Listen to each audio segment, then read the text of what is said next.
अस्सलाम वालेकुम, बिस्मिल्लाह रहमान रहीम। क्लास 12 के स्टूडेंट्स जो आप अपने आप को प्रिपेयर कर रहे हैं फेडरल बोर्ड के पेपर के लिए, आज हम आपके लिए क्लास 12 का सबसे इंपॉर्टेंट टॉपिक जो है वो डिस्कस करने जा रहे हैं, जो कि है फंक्शंस। सारा जो हिस्सा है कैलकुलस वाला, इस बुक के तीन हिस्से हैं। कैलकुलस है, एनालिटिकल ज्योमेट्री है और ट्रिग्नोमेट्री है। जो कैलकुलस वाला पार्ट है वो सारे का सारा जो है वो डिपेंड करता है फंक्शन पे। अगर आप फंक्शन को अंडरस्टैंड करते हैं, उसी फंक्शन की लिमिट फाइंड आउट करेंगे, उसी फंक्शन की कंटिन्यूटी फाइंड आउट करेंगे, उसी फंक्शन के डेरिवेटिव्स फाइंड आउट करेंगे और उन्हीं फंक्शंस के इंटीग्रल्स फाइंड आउट करेंगे। तो फंक्शन को समझना बहुत जरूरी है। फंक्शन पर जाने से पहले हमें रिलेशन का पता होना चाहिए। तो रिलेशन क्या होता है, ये आपके क्लास 10th का कॉन्सेप्ट है, लेकिन हम इसको एक दो मिनट में जरा समझने की कोशिश करते हैं कि रिलेशन क्या है और रिलेशन से फंक्शन कैसे बनता है। अगर आपके पास दो सेट्स हो ए और बी, फॉर एग्जांपल ए के एलिमेंट्स हैं 1 और 2 और सेट बी के एलिमेंट्स हैं 1 और 4, आप इनका कार्टेशियन प्रोडक्ट फाइंड आउट कीजिए। कार्टेशियन प्रोडक्ट में हम क्या करते हैं, ऑर्डर्ड पेयर्स बनाते हैं बेटा। 1 का इन दोनों के साथ ऑर्डर्ड पेयर 1, 1, 1, 4, 2, 1 एंड 2, 4। ये आपने ए क्रॉस बी फाइंड आउट कर लिए। अब ए क्रॉस बी एक सेट है, ये उसके एलिमेंट्स हैं। इसके जितने भी सबसेट्स बनेंगे वो सब के सब बाइनरी रिलेशंस कहलाएंगे। मैं अगेन रिपीट कर देता हूं, बाइनरी रिलेशंस क्या होते हैं? All possible subsets of A cross B. इसके जितने भी सबसेट्स होंगे वो सब के सब बाइनरी रिलेशंस कहलाएंगे। अगर मैं किसी एक पर्टिकुलर बाइनरी रिलेशन की बात करूं, फॉर एग्जांपल हम एक रिलेशन पिक करते हैं, उसको हम R1 कह देते हैं। एक हम इसका सबसेट बना लेते हैं 1, 1 एंड 2, 4। ये मैंने एक रिलेशन पिक किया है। अब क्या ये रिलेशन फंक्शन होगा या नहीं होगा, ये मुझे कैसे पता चलेगा? इसके लिए बेटा दो शराइत हैं। अगर ये रिलेशन उन दोनों शराइत को पूरा करेगा तो ये फंक्शन होगा, अगर नहीं तो ये फंक्शन नहीं होगा। कौन सी दो शराइत हैं इस रिलेशन के लिए? शर्त नंबर 1, अच्छा ये रिलेशन किससे किसमें है ये मैथमेटिकली लिखना आपको आना चाहिए। ये जो है इसको हम लिखेंगे this is a relation from A to B. A से बी में हमने एक रिलेशन लिया है।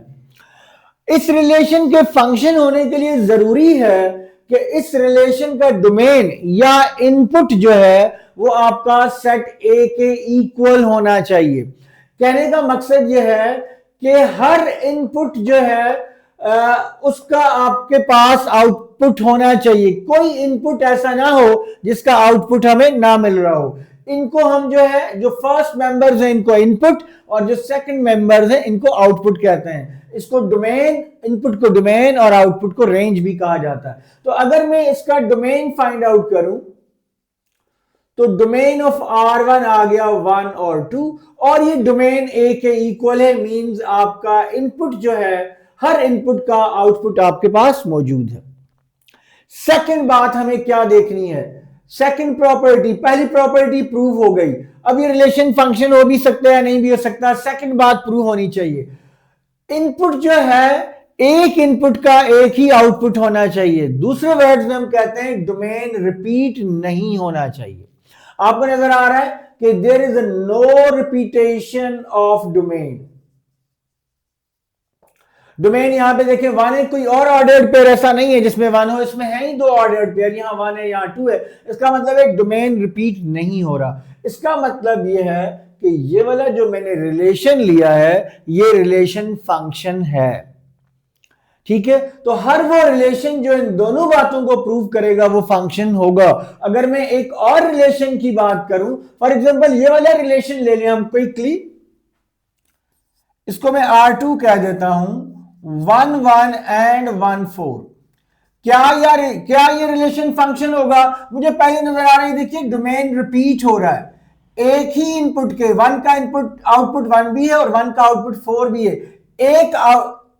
एक इनपुट के दो आउटपुट नहीं होने चाहिए, तो ये वाला रिलेशन फंक्शन नहीं हो सकता। इसकी दूसरी शर्त भी पूरी नहीं हो रही और पहली शर्त भी पूरी नहीं हो रही। अगर इसका डोमेन निकाला जाए तो इसका डोमेन जस्ट वन आता है, जो कि आपके इनपुट के सेट्स को कंप्लीट नहीं करता। इसका मतलब यह है कि ये रिलेशन फंक्शन नहीं है।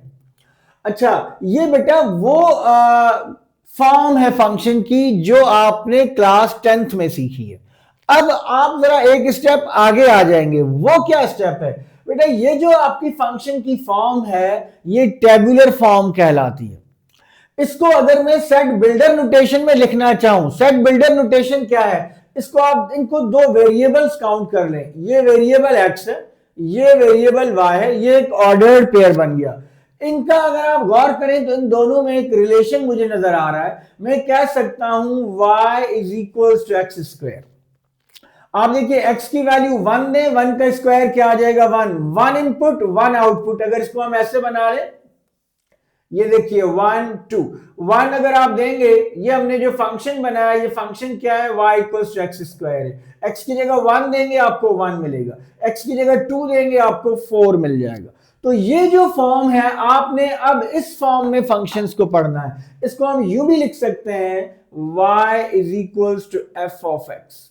ये स्टैंडर्ड फॉर्म है जो यूज होती है। उमूमन वेरिएबल्स जो हैं वो y और x यूज होते हैं। y जो है, इसको अगर हम क्लीन करके लिखें, y बेटा ये डिपेंडेंट वेरिएबल होता है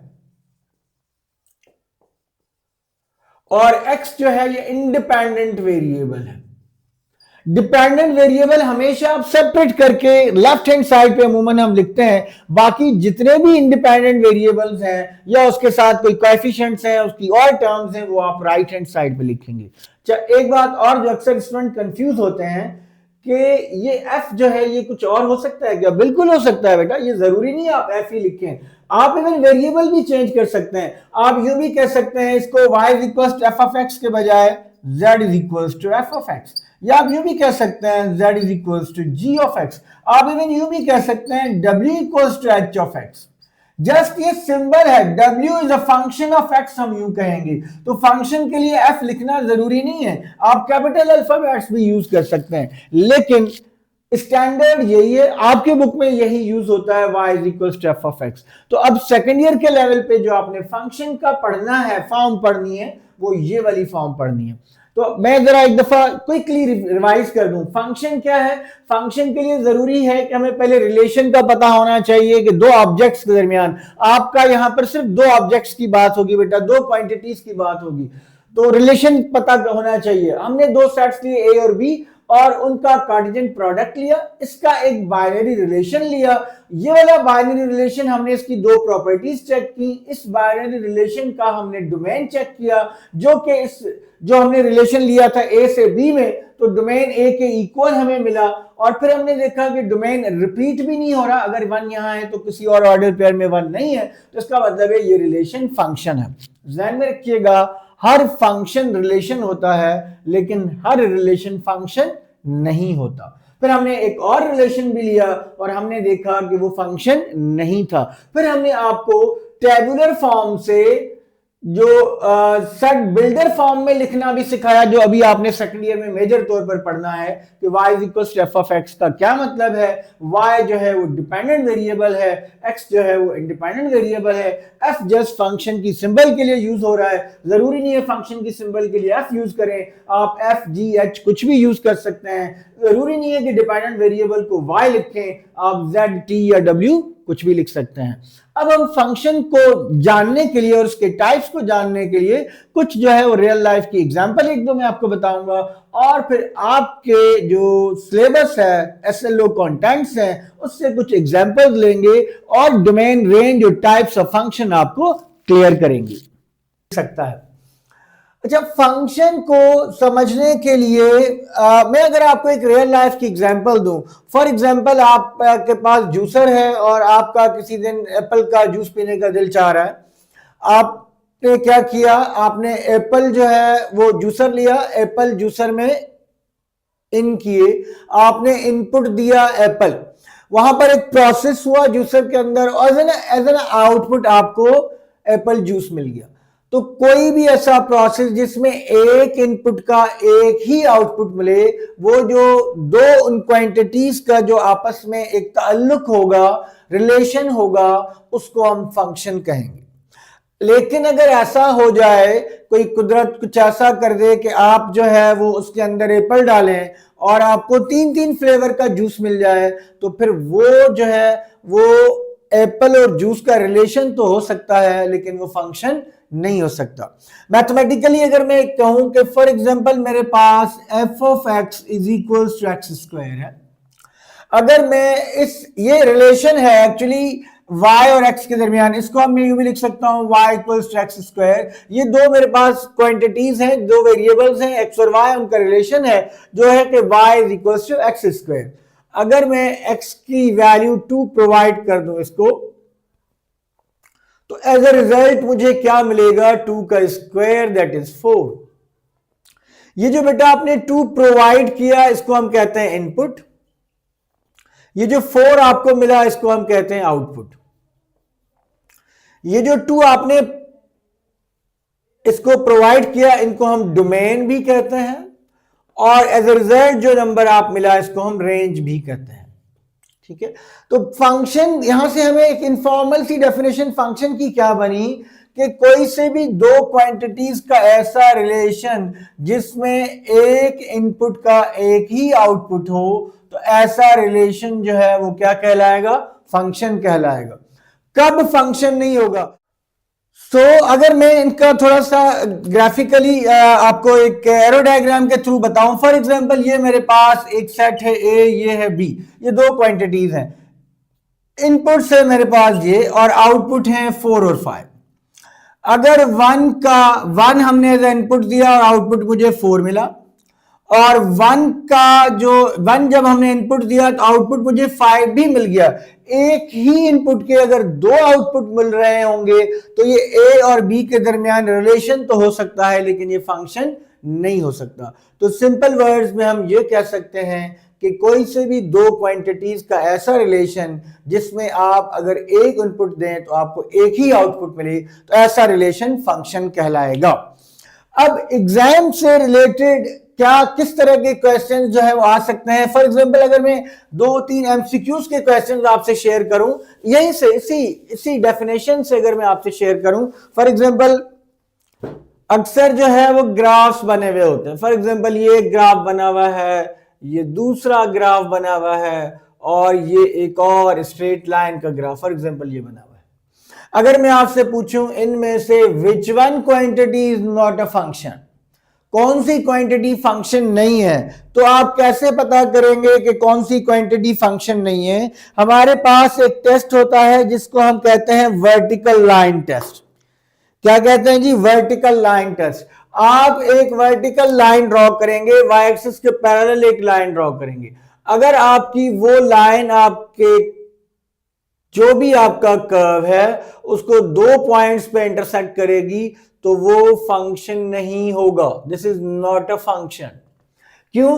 क्योंकि एक इनपुट के लिए इस x की वैल्यू के लिए आपको ये भी y की वैल्यू मिल रही है, यानी कि एक आउटपुट आपको ये मिल रहा है और एक आउटपुट आपको ये मिल रहा है। अगर मैं इसका एरो डायग्राम बनाना चाहूं तो सपोज इस आउटपुट का नाम है a, तो मुझे a के अगेंस्ट जो है ये वाला आउटपुट मिल रहा है b भी, और अगर ये इसको मैं माइनस b कहूं तो ये आउटपुट एक और आउटपुट मिल रहा है माइनस b भी। इसका मतलब ये है कि ये रिलेशन तो है लेकिन ये फंक्शन नहीं है। अगर हम इसकी बात करें कहीं से भी, अच्छा लाइन कहां से ड्रॉ करनी है? किसी भी ऐसी जगह से जो आपके ग्राफ को मैक्सिमम पॉइंट्स पे इंटरसेक्ट करे। अगर मुझे ये पता करना है कि फंक्शन है या नहीं है, मैंने ये लाइन ड्रॉ की तो एक ही पॉइंट पे इंटरसेक्ट कर रही है, मैंने यहां से भी ड्रॉ की एक ही पॉइंट पे इंटरसेक्ट कर रही है, इसका मतलब है कि ये ग्राफ फंक्शन है, इज अ फंक्शन। ये हमने एक और जो है स्ट्रेट लाइन ड्रॉ की हुई है, लीनियर फंक्शन का जो है ना ग्राफ होता है। मैं अगर लाइन ड्रॉ करूं, ये देखिए एक ही पॉइंट पे, कहीं से भी ड्रॉ करें एक ही पॉइंट पे इंटरसेक्ट करेगी, तो इसका मतलब है ये भी फंक्शन है। तो एक तो हमने आपको क्लियर किया कि फंक्शन जो है वो एक ऐसा रूल है जिसमें एक इनपुट का आपको एक ही आउटपुट मिलेगा। दूसरा हमने आपको ये क्लियर किया कि अगर कोई ग्राफ गिवन हो और आपको ये पता करना हो कि वो फंक्शन है या नहीं है, तो आप वर्टिकल लाइन जो है वो ड्रॉ कीजिए, ग्राफ ऐसी जगह से ड्रॉ कीजिए जहां पर आपके ग्राफ को मैक्सिमम पॉइंट्स पर इंटरसेक्ट करे। जिन जगहों पर अगर एक से ज्यादा प्लेसेस पर इंटरसेक्ट होगा तो वो जो ग्राफ होगा वो फंक्शन नहीं होगा। तीसरा, अगर मैं आपको कोई रिलेशंस दे दूं और आपसे पूछूं कि इन रिलेशंस में से कौन सा रिलेशन फंक्शन नहीं है। फॉर एग्जांपल मैंने आपको कुछ रिलेशंस दिए, एक रिलेशन है y equals to 2x plus 5, एक और रिलेशन है y equals to -3x square plus 4x plus 8, एक और रिलेशन है y square is equals to x। अब मैं पूछूं which one is not a function, तो आपने क्या चेक करना है, ये सारे x के फंक्शंस हैं, आपने ये चेक करना है कि क्या अगर हम x की इसको एक वैल्यू प्रोवाइड करें तो y की हमें एक ही वैल्यू मिलती है, एक इनपुट पे एक ही आउटपुट मिलता है, बाकी सब में तो एक ही आउटपुट मिलेगा, लेकिन इसमें ऐसा नहीं होगा। फॉर एग्जाम्पल मैं इसको x4 प्रोवाइड कर रहा हूं at x equals to 4, so take square root on both sides plus minus 2 का square, this is square root with this is this, so y is equals to plus minus 2। एक input 4 है और दो output हैं 2b और -2b। सो एक input के एक ऑब्जेक्ट के दो इमेजेस जो है आपके पास आ रहे हैं। इसका मतलब यह है कि ये रिलेशन तो हो सकता है x और y के दरमियान, लेकिन ये फंक्शन नहीं हो सकता। तो इस तरह के ऑब्जेक्टिव आ सकते हैं, ये बात हमें क्लियर होनी चाहिए कि हम जो है वो कैसे पता करें। अगर इक्वेशन गिवन हो, जाहिर है वो रिलेशन होता है दो क्वांटिटीज का, वो कब फंक्शन होगा, और अगर ग्राफ गिवन हो तो वो फंक्शन होगा या नहीं होगा, ये हमें कैसे पता चलेगा। देन हम आते हैं टाइप्स ऑफ फंक्शन पे। अब टाइप्स ऑफ फंक्शन बहुत सारी हैं, मैं क्विकली आपको जस्ट एक एरो डायग्राम के थ्रू भी बताता हूं और आपको इक्वेशन की फॉर्म में भी बताता हूं। फॉर एग्जांपल अगर मेरे पास ये दो सेट्स हैं ए और बी, इसके मेंबर्स हैं 1 2 3 और इसके मेंबर्स हैं A B and C. For example हम इसमें से एक रिलेशन पिक कर लेते हैं R, और वो रिलेशन है 1a के फंक्शन ले लेते हैं 1a and 2b and 3a। अब अगर मैं आपसे पूछूं कि ये जो फंक्शन है इसकी क्या टाइप है, तो फंक्शन की टाइप पता करने के लिए बेटा आपने इसका रेंज देखना है, इसका रेंज क्या है। अगर मैं इसका रेंज देखूं, रेंज क्या होता है, जो सेकंड एलिमेंट है इनके सेट को हम रेंज कहते हैं। तो रेंज ऑफ f जो है वो किसके इक्वल आ गया, a और b के। अब अगर आप देखें जो आपने a से b में फंक्शन लिया था f जो है वो, इसका अगर आप रेंज देखें तो रेंज b का सबसेट है। अगर रेंज b का सबसेट हो तो ऐसा फंक्शन इनटू फंक्शन होता है। इसको क्या कहेंगे आप, इनटू फंक्शन कहेंगे। इस तरीके से आप, this is a into function, ठीक है। और अगर रेंज b के इक्वल होता, फॉर एग्जांपल मैं b के एलिमेंट्स ये ले लूं, तो अब रेंज b के इक्वल हो जाएगा। अगर रेंज सेट b के इक्वल हो जाता तो ये ऑन टू फंक्शन हो जाता, ये वाला ऑन टू फंक्शन हो जाता, ठीक है। और अगर ऐसा होता, एक हो गया इनटू फंक्शन, अगर रेंज b का सबसेट है, अगर रेंज b के इक्वल होता तो ऑन टू फंक्शन हो जाता। अगर ऐसा हो कि आपके पास रिलेशन कुछ इस तरह का हो कि 1 इज रिलेटेड विद a, 2 का इमेज b है और 3 का इमेज c है, 1a 2b एंड 3c। फिर अगर हम रेंज फाइंड आउट करें तो रेंज आपके पास आ गया a b c और रेंज b के इक्वल हो जाता। रेंज जो है वो a b c and this is equals to b। तो ऐसी सिचुएशन में अब ये फंक्शन जो है ऑन टू फंक्शन तो है, लेकिन साथ में ये जो फंक्शन है ये 1 1 फंक्शन भी है। एक आपका जो इमेज 1 का इमेज a है, 1 का इमेज जो है, ऐसा नहीं है कि दो डिफरेंट इनपुट्स पे आपको सेम आउटपुट मिल रहा हो। दो डिफरेंट इनपुट्स पे हमें हर इनपुट के लिए डिफरेंट आउटपुट है। जब हर इनपुट के लिए डिफरेंट आउटपुट हो तो ऐसा फंक्शन 1 1 फंक्शन होता है। मिसाल के तौर पर अगर मैं आपसे पूछूं कि ये एक फंक्शन है, बताइए क्या ये वन वन फंक्शन है? आप इसमें x की कोई एक वैल्यू पुट करेंगे, आपको y की एक ही वैल्यू मिलेगी, इसका मतलब है ये वन वन फंक्शन है। कोई भी वैल्यू ले ले, 1 ले ले, -2 ले ले, 8 ले ले, 5 ले ले, तो इसका क्या मतलब है? ये वन वन फंक्शन है। अगर मैं कहूं आपसे कि f ऑफ x इक्वल है 2x प्लस 5 के, ये वैसे लीनियर फंक्शन कहलाता है, वेरिएबल की पावर 1 है लीनियर फंक्शन, ये भी वन वन फंक्शन होता है। आप इसमें x की कोई भी वैल्यू रिप्लेस करेंगे तो आपको कोई भी एक इनपुट देंगे तो आपको एक ही जो है वो इमेज मिलेगा। इसका मतलब है ये भी क्या है? वन वन फंक्शन है। इसी तरह इसको हम कहते हैं वन वन फंक्शन। एक फंक्शन की टाइप है, this is one one function. ये सेट्स की फॉर्म में उमूमन आप जो इनिशियल क्लासेस में मैट्रिक के 9th में पढ़ते हैं तो आप इसको एरो डायग्राम के थ्रू समझते हैं, लेकिन अभी एफएससी पार्ट 2 में आपको इक्वेशंस की फॉर्म में पता होना चाहिए वन वन फंक्शन या बाकी जो टाइप्स हैं ऑन टू फंक्शन वगैरह।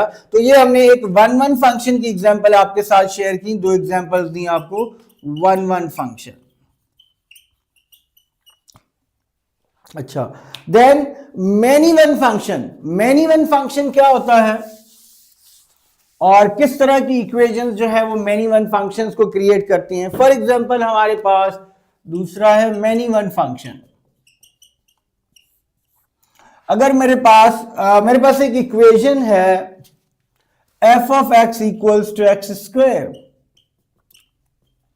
मैंने इसकी वैल्यू, ये सपोज x है और ये y है, मैंने इसको x2 प्रोवाइड किया, एज अ रिजल्ट मुझे 4 मिल गया। मैंने x की जगह -2 प्रोवाइड किया, मुझे रिजल्ट फिर भी 4 ही मिला। इसका मतलब यह है कि आप डिफरेंट इनपुट्स दे रहे हैं लेकिन आउटपुट आपको एक ही मिल रहा है। इसको कहते हैं मेनी वन फंक्शन। मैं इसकी अगर एक और एग्जांपल दूं आपको, फॉर एग्जांपल फंक्शन है f of x equals to कोई भी कांस्टेंट ले लीजिए 8।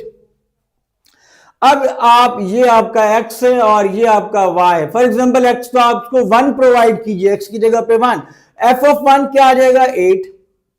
आप इसको 2 प्रोवाइड कीजिए, फिर भी क्या आ जाएगा? 8। आप x की जगह 3 प्रोवाइड कीजिए, फिर भी क्या आ जाएगा? 8। तो ये जो इसको हम कांस्टेंट फंक्शन कहते हैं बाय द वे, जो कांस्टेंट फंक्शन है वो भी क्या है? मेनी टू वन फंक्शन है। तो एक हमने सीखा वन वन फंक्शन, एक आपने सीखा many to one function.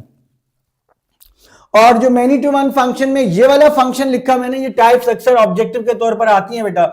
f of x is equals to k, ये कांस्टेंट फंक्शन है। f of x is equals to this, ये लीनियर फंक्शन है। This is a linear function का जो है, ये लीनियर फंक्शन, ये कांस्टेंट फंक्शन है। अच्छा, देन अगर मैं आपसे कहूं कि f of x is equals to x, जो अगर आप x1 देंगे y भी 1 मिलेगा, x2 प्रोवाइड करेंगे y भी 2 मिलेगा। ऐसे फंक्शंस को हम आइडेंटिटी फंक्शन कहते हैं। तो ये कुछ टाइप्स हैं, कॉमन टाइप्स पता होनी चाहिए। एक एक ऑब्जेक्टिव होता है, एक एक नंबर जो है एफएससी का बहुत इंपॉर्टेंट है, स्पेशली जब आप एसएलओ बेस्ड एग्जाम देने जा रहे हैं तो ऑब्जेक्टिव अमूमन ऐसे बनते हैं जिसमें कॉन्सेप्ट्स यूज होते हैं। तो ये जो मैंने आपको क्विकली कुछ टाइप्स बताई फंक्शंस की, इनको जरा आप अच्छी तरह अंडरस्टैंड कर लें, घर पे इनको देखिए। मैं एक दफा अगर फिर आपको बता दूं कि what is the function. Function एक रूल है जिसमें एक इनपुट का एक ही हमें आउटपुट मिलता है। इनपुट वो नंबर्स हैं जो आप वेरिएबल के तौर पर प्रोवाइड करते हैं, उसको आउटपुट वो नंबर्स हैं जो आपको एज अ रिजल्ट मिलते हैं। फिर हमने आपको बताया कि वन वन फंक्शन क्या होता है, अगर एक इनपुट का एक ही आउटपुट हो तो ऐसे फंक्शंस वन वन फंक्शंस होते हैं। फिर हमने आपको बताया मेनी वन फंक्शन क्या होता है, अगर आपने एक, जैसे ये फंक्शन था f of x equals to x square, आपने x2 दिया इसको तो आपको वैल्यू 4 मिल गई, -2 दिया फिर आपको 4 मिल गई। इसका मतलब यह है एक, या ये कांस्टेंट फंक्शन जो है, आप इनपुट कोई भी दे रहे हैं आउटपुट आपको सेम मिल रहा है, तो ये मेनी टू वन फंक्शन है।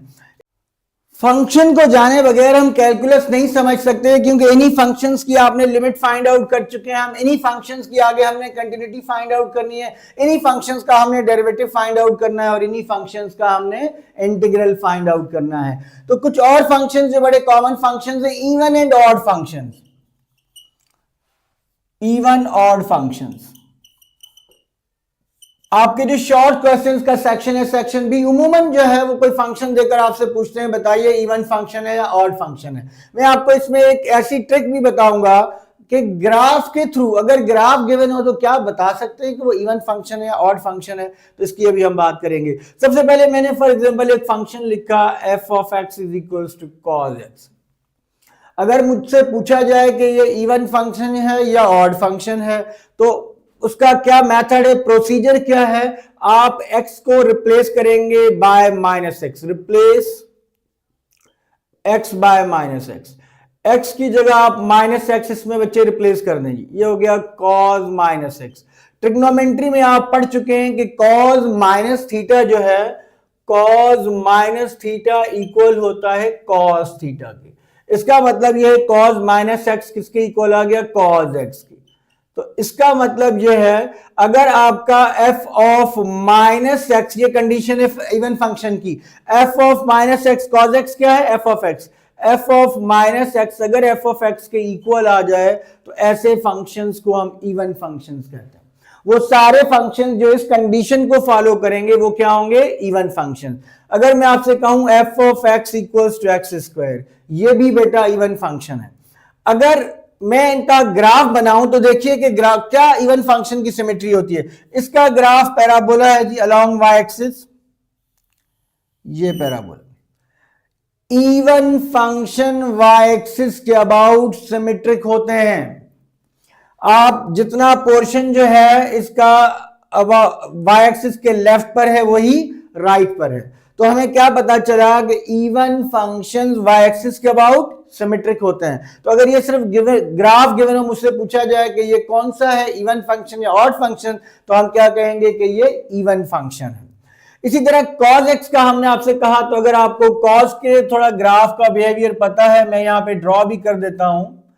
cos का ग्राफ कुछ इस तरह से होता है बेटा, ये वन जो है आपके पास, cos का ग्राफ कुछ इस तरह से ड्रॉ होता है।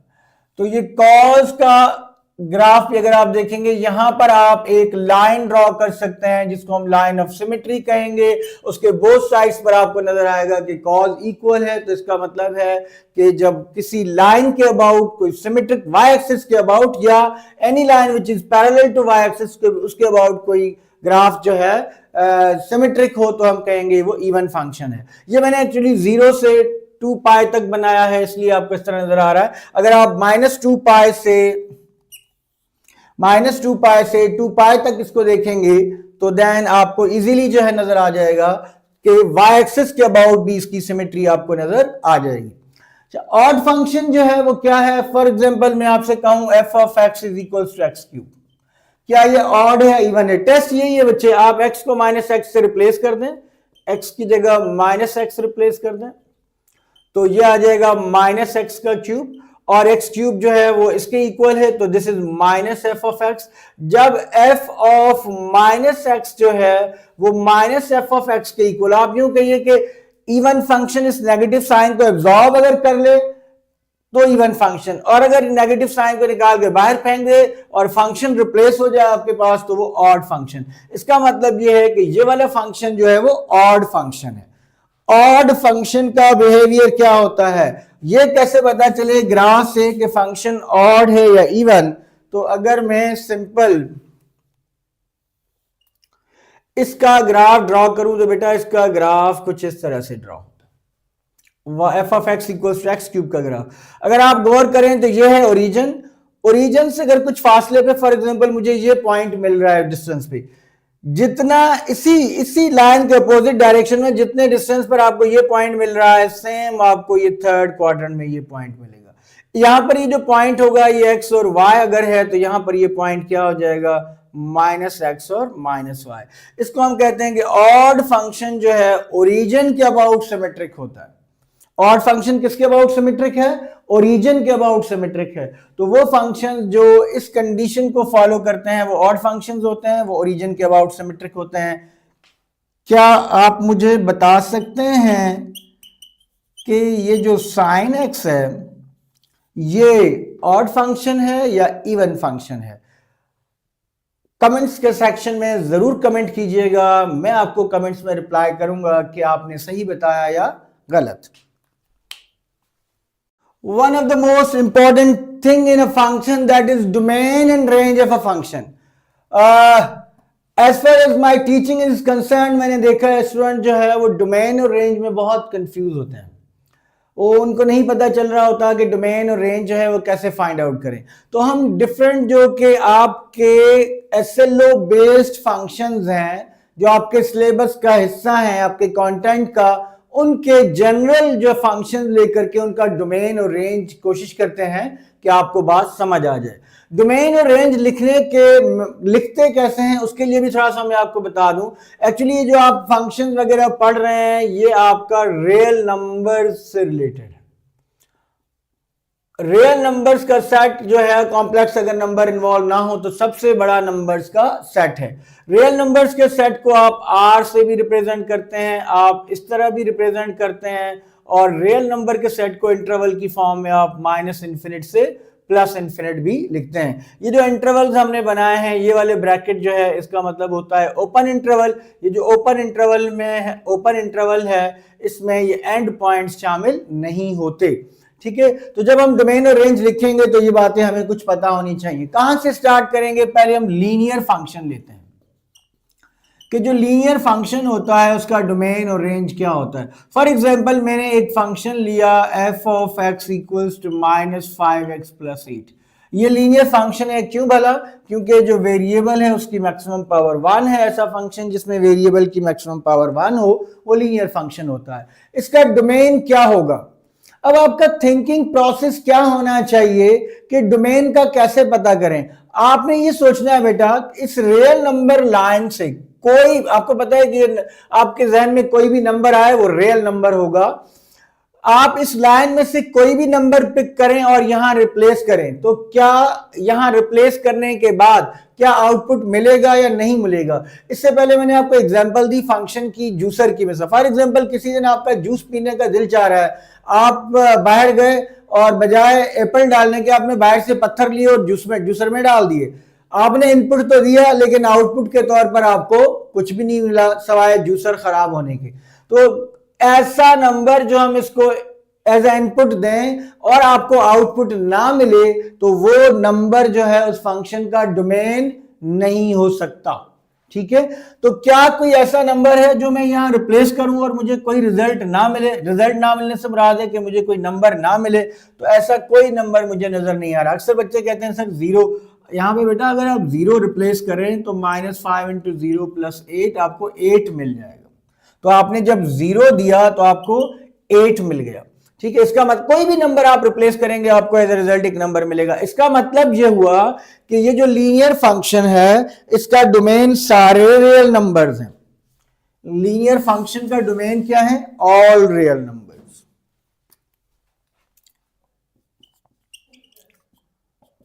अच्छा, अगर इसका डोमेन सारे रियल नंबर्स हैं तो रेंज क्या होगा भला? एज ए रिजल्ट जो नंबर मिलेंगे वो किस तरह के होंगे? एज ए रिजल्ट जो नंबर मिलेंगे वो भी आपको इसी नंबर लाइन पे मिल जाएंगे। पॉइंट्स वाले भी हो सकते हैं, फ्रैक्शन वाले भी हो सकते हैं, स्क्वायर रूट में भी हो सकते हैं। तो जो रेंज है वो भी सारे रियल नंबर्स होंगे। तो यहां से एक बात हमें क्लियर हो गई कि जो लीनियर फंक्शंस होते हैं उनका डोमेन भी ऑल रियल नंबर होता है और रेंज भी ऑल रियल नंबर होता है। अगर मैं नेक्स्ट उस पर जाऊं तो फॉर एग्जांपल मेरे पास एक फंक्शन है x²। यहां से डोमेन और रेंज की थोड़ी सी आपको कहानी जरा ट्विस्ट से आपको समझ आएगी। अगर मैं आपसे कहूं इसका डोमेन क्या है, अगेन डोमेन सारे रियल नंबर्स हैं। कोई भी नंबर प्रोवाइड कर दें आपको कोई ना कोई नंबर जरूर मिल जाएगा। तो डोमेन तो हमें पता चल गया all real number. What about range? जरा सोच के बोलिएगा। जब हम इसमें कोई भी नंबर रिप्लेस करेंगे तो एज ए रिजल्ट जो नंबर आएंगे वो किस तरह के होंगे? यहां पे ये क्या है? स्क्वायर लगा हुआ है। आपको पता है कि नेगेटिव नंबर्स का स्क्वायर जो है वो उनको पॉजिटिव बना देता है। इसका मतलब यह है कि अगर ये रियल लाइन है तो मुझे 0 से बिहाइंड यानी कि नेगेटिव नंबर किसी सूरत में भी नहीं मिल सकता। चाहे मैं इसको नेगेटिव नंबर भी दूं फिर भी मुझे पॉजिटिव रिजल्ट ही मिलेगा। तो और जो मिनिमम वैल्यू मिलेगी वो 0 मिलेगी जब हम x की जगह 0 रिप्लेस करेंगे। तो आप 0 से कहां तक बढ़ा सकते हैं? प्लस इन्फिनिट तक। इसका मतलब यह है कि इस फंक्शन का जो रेंज होगा, इसका जो रेंज है f का, वो है 0 से प्लस इन्फिनिट तक। इसको हमने इंटरवल की फॉर्म में इस तरह एक्सप्रेस कर दिया। तो हमने दो फंक्शंस का डोमेन और रेंज जो है वो डिस्कस किया। अगर मैं एब्सोल्यूट फंक्शन ले लूं, एब्सोल्यूट फंक्शन ले लें और उसके डोमेन और रेंज की बात करें, फॉर एग्जांपल ये थर्ड में हम ले रहे हैं absolute function f of x is equals to x plus 3। आपको पता है कि इसमें भी अगेन आप कोई भी वैल्यू रिप्लेस करें आपको कोई ना कोई नंबर जरूर मिल जाएगा। कब ऐसा होता है कि कोई वैल्यू रिप्लेस करें और आपको कुछ आउटपुट ना मिले? उमूमन जो है, अगर आपका कोई स्क्वायर रूट वाला फंक्शन है, रेडिकल फंक्शन है, अगर आपके पास जो है कोई रैशनल फंक्शन है न्यूमरेटर डिनोमिनेटर की फॉर्म में, देन जो है वो कुछ नंबर ऐसे होते हैं जिन पर हमें जो है वो अनडिफाइंड होते हैं, मतलब हम कोई इनपुट देंगे तो आउटपुट हमें नहीं मिलेगा। अदरवाइज डोमेन तो बहुत आसान है, इसका डोमेन है ऑल रियल नंबर्स। कोई भी नंबर देंगे कोई ना कोई नंबर आपको जरूर मिलेगा। रेंज के बारे में क्या कहेंगे? इसका रेंज जो है, आपको पता है कि जो मॉड है, अगर मैं x कोई नेगेटिव नंबर रिप्लेस कर दूं 3 से ऐड करने के बाद नेगेटिव नंबर भी आए, फिर भी नेगेटिव नंबर का मॉड जो है वो पॉजिटिव होता है। मॉड जो है आप यूं समझिए, मॉड जो है ना, मॉड एक पॉजिटिव बंदा है, उसके अंदर नेगेटिविटी नहीं है। उसको आप नेगेटिव लोग भी मिलते हैं तो वो उनको भी पॉजिटिव बना देता है। तो इसको अगर आप कुछ नेगेटिव भी आएगा तो मॉड जब उसको सिंप्लीफाई करेगा तो उसको पॉजिटिव बना देगा। तो इसका जो डोमेन है वो तो रियल नंबर हो गया, इसका जो रेंज है वो एग्जैक्टली यही सेम रेंज 0 से प्लस इन्फिनिट तक, ठीक है। ऑल पॉजिटिव रियल नंबर जो है इंक्लूडिंग 0, वो जो है इसका रेंज हो जाएगा। अच्छा, अगर मैं नेक्स्ट देखूं तो हम एक रैशनल फंक्शन ले लेते हैं। रैशनल फंक्शन जो है,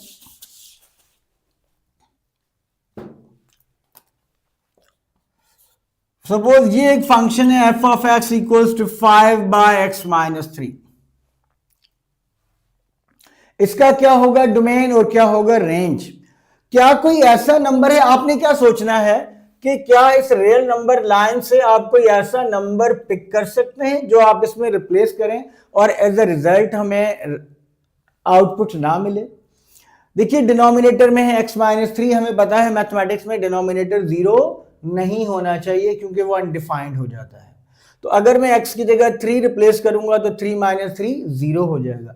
इसका मतलब यह है कि 3 पर जो है ये फंक्शन वो डिफाइंड नहीं है। अगर 3 पर डिफाइंड नहीं है तो 3 इसका डोमेन नहीं है।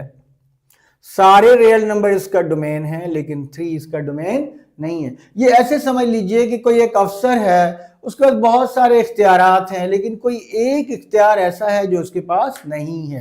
तो हम कहेंगे कि इसके पास इख्तियारात तो बहुत सारे हैं लेकिन फला इख्तियार जो है वो इसके पास नहीं है। तो इसी तरह ये आपको हर नंबर पे आउटपुट दे देगा लेकिन ये आपको 3 पर आउटपुट ये फंक्शन नहीं देगा। तो इसका मतलब है 3 इसका डोमेन नहीं हो सकता। What about range? मैं कह रहा हूं कि सारे रियल नंबर्स रेंज होंगे लेकिन 0 नहीं होगा। अब ये मुझे क्विकली कैसे पता चला कि सारे रियल नंबर्स रेंज होंगे लेकिन 0 रेंज नहीं होगा? बड़ी आसान सी ट्रिक में बताता हूं आपको। देखिए, 0 ये रैशनल फ्रैक्शन है। रैशनल फ्रैक्शन में रिजल्ट 0 कब आएगा? जब न्यूमरेटर 0 हो जाए। 0 divided by any number, 0 divided by any number, answer क्या आ जाएगा? 0। तो यहां पर न्यूमरेटर में क्या है? 5 है। तो न्यूमरेटर में तो 0 हो ही नहीं सकता, आप x की कोई भी वैल्यू प्लेस करें। इसका मतलब यह है जब न्यूमरेटर में 0 नहीं हो सकता तो रिजल्ट 0 नहीं आ सकता, आउटपुट 0 नहीं आ सकता। इसका मतलब है सारे रियल नंबर आपके पास रेंज आ सकते हैं लेकिन 0 नहीं आ सकता। ये एक शॉर्टकट है जो मैंने आपके साथ शेयर किया। चलिए, तो थोड़ा सिंपल फंक्शन था। मैं अगर आपको एक और क्विक वे बताऊं, for example 2x plus 5 and this is x minus 8। अगर इसकी डोमेन की बात करें तो इसका डोमेन तो बहुत आसान है कि सारे रियल नंबर डोमेन होंगे लेकिन 8 नहीं होगा। अगर मैं इसके रेंज की बात करूं कि इसका रेंज क्या होगा, तो मैं आपको एक बहुत आसान सा हल बताने लगा हूं। रेंज क्या होगा? न्यूमरेटर में जो x का कोएफिशिएंट है और डिनोमिनेटर में जो x का कोएफिशिएंट है, इनका रेशियो रेंज नहीं हो सकता। 2 जो है वो रेंज नहीं हो सकता। इसका मतलब यह है कि सारे रियल नंबर्स रेंज होंगे लेकिन 2 रेंज नहीं होगा। आप इसको, इस फंक्शन का इनवर्स फाइंड आउट करके वो भी एक मेथड होता है, वो अभी आपके कंटेंट में नहीं है क्योंकि आपके कंटेंट में इनवर्स ऑफ फंक्शन नहीं है। जो अभी मौजूदा बुक है, जो मौजूदा एसएलओज हैं, उसमें इनवर्स ऑफ अ फंक्शन आपके कंटेंट में नहीं है, उसमें कंपोजिशन ऑफ अ फंक्शन आपके कंटेंट में नहीं है। तो वो नहीं है तो हम फिलहाल उसको नहीं डील कर रहे। अदरवाइज कंपोजिशन ऑफ फंक्शन भी बहुत इंपॉर्टेंट टॉपिक होता है, लेकिन हमारे सिलेबस का हिस्सा फिलहाल वो नहीं है। अगर कोई और फंक्शन देखें हम जिसका हमें डोमेन और रेंज फाइंड आउट करना हो, तो ये कॉमनली यही फंक्शंस होते हैं जिनके आपको डोमेन और रेंज चाहिए होते हैं। This is all about functions. Function में ज्यादातर जो टॉपिक हमने डिस्कस किया, इसमें से एमसीक्यूज बनने के ज्यादा चांसेस हैं। शॉर्ट इन द एंड बेटा आपको ये मैं बताता चलूं कि हम जो है वो बहुत जल्द आपके साथ क्लास 12 के, हालांकि जो अभी आपका सिलेबस है इसका कोई पेपर पहले नहीं हुआ, कुछ कंटेंट ऐसा है जो आपके इस वाली बुक में नहीं है और पिछली बुक में मौजूद था, या अभी जो है अभी के एसएलओज में नहीं है और पिछले एसएलओज में मौजूद था। उसके 90% कंटेंट वही है लेकिन 10% कंटेंट वो नहीं है। तो जो पास्ट पेपर्स हमारे पास अवेलेबल हैं जो सेम कंटेंट है, उनको हम आपके साथ यहां पर शेयर करेंगे, क्योंकि एक पास्ट पेपर करने का मतलब यह है कि आपके तकरीबन सारे कॉन्सेप्ट्स जो है वो रिवाइज होंगे अगर आपने पहले किए हुए हैं, अगर नहीं किए हुए तो वो आप सीख सकते हैं। क्योंकि हम सिर्फ सवाल सॉल्व नहीं करेंगे, हम उन सवाल से रिलेटेड बहुत से जुड़े सवालात की बात करेंगे और उनके कॉन्सेप्ट्स की बात करेंगे। आपने फंक्शन सीख लिया, अगला स्टेज हमारा क्या होगा, हम ये सीखेंगे कि फंक्शंस की लिमिट कैसे फाइंड आउट करते हैं, फिर हम सीखेंगे फंक्शंस की कंटिन्यूटी कैसे फाइंड आउट करते हैं। एक बात मैं आपको बताता चलूं कि आपके एसएलओज में कुछ ऐसा कंटेंट है या बुक में जो आपके पास एज अ टेक्स्ट बुक के तौर पर गिवन है, जिस पर ज्यादा टाइम लगाने से आप उतने टाइम में 2 चैप्टर कर सकते हैं। तो आपको जो हम बता रहे हैं आप इसी पे फोकस करें। आई होप कि इसी तरह के कंटेंट से जो है वो आपका पेपर बनेगा।